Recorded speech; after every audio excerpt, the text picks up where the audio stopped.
All right, let's talk about deep learning. It's this powerful, kind of brain-inspired tech that feels a lot like magic, right? But it's actually the engine behind so many things we use every single day. So let's dive in and figure out how this technology is quietly reshaping our world.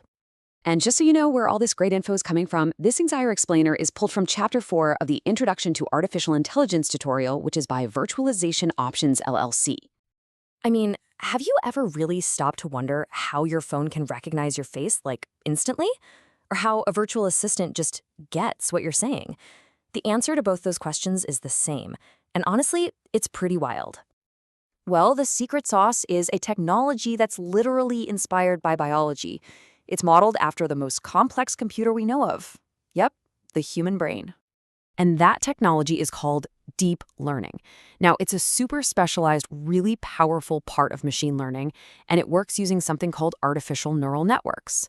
You can just think of these as like simplified digital versions of the neural networks that are firing away in our own brains. So why the word deep? It's not as philosophical as it sounds, I promise. It's actually pretty literal. It refers to the depth of the network. See, these artificial neurons are stacked on top of each other in layers. And we're not talking just a few, we're talking sometimes hundreds of layers deep. That's what gives it so much power.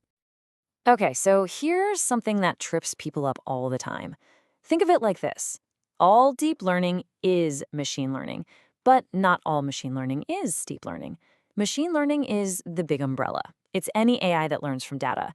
Deep learning, that's the all-star player under that umbrella, the one that uses those super deep neural networks we just talked about. Okay, so how in the world do these brain-inspired networks actually learn something? Like, how do they go from nothing to recognizing a face?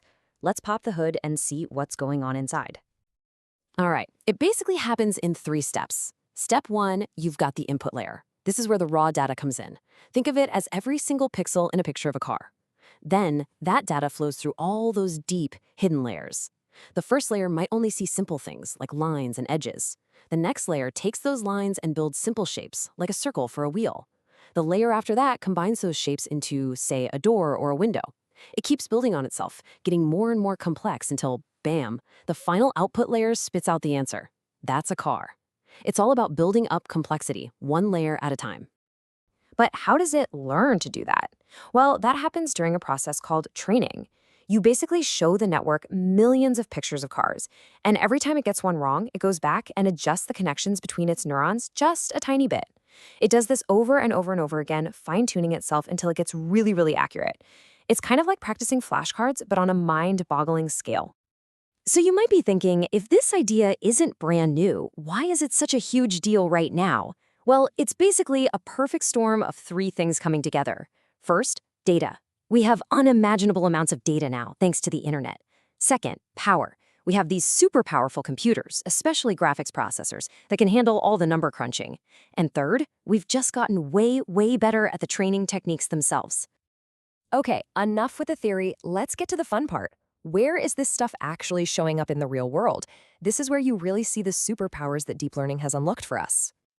I mean, just take a look at this list. Image recognition, speech recognition, language translation, autonomous vehicles, even discovering new drugs. Seriously, deep learning is at the core of some of the most mind-blowing technology out there today. So let's start with image recognition. Yeah, this is what helps organize your photos, but it's so much more than that.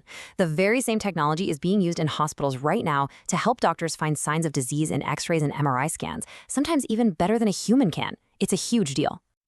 And hey, remember what we talked about at the very beginning? Your virtual assistants? That's all deep learning. When you talk to Siri or Alexa, it's a deep neural network that's breaking down your words, figuring out what you actually mean, and then putting together a surprisingly human-sounding voice to talk back to you. Language translation is another one that's been totally transformed. If you've used a translation app lately, you've noticed this. The old systems were, well, they were pretty clunky. They just translated word by word, but modern apps use deep learning to understand the entire context and even the idioms in a sentence. The result is a translation that sounds way, way more natural. And then there's autonomous vehicles. I mean, this is straight out of science fiction, right? A self-driving car is basically running a whole bunch of neural networks at the same time. One is just looking for pedestrians. Another is reading road signs. A third one is trying to predict what the other cars are going to do. And they're all working together constantly to understand the world and make those critical split-second decisions. This last one is, wow, it's genuinely life-changing. In drug discovery, deep learning can sift through millions of molecular compounds and predict which ones have the best shot at fighting a specific disease. This can literally shave years off the time it takes to develop new medicines. We're talking about speeding up breakthroughs that will save lives. Okay, so after seeing all of those incredible examples, let's just take a step back and look at the big picture. What's the main takeaway here? What should you really understand about all this? Here's the most important thing to remember.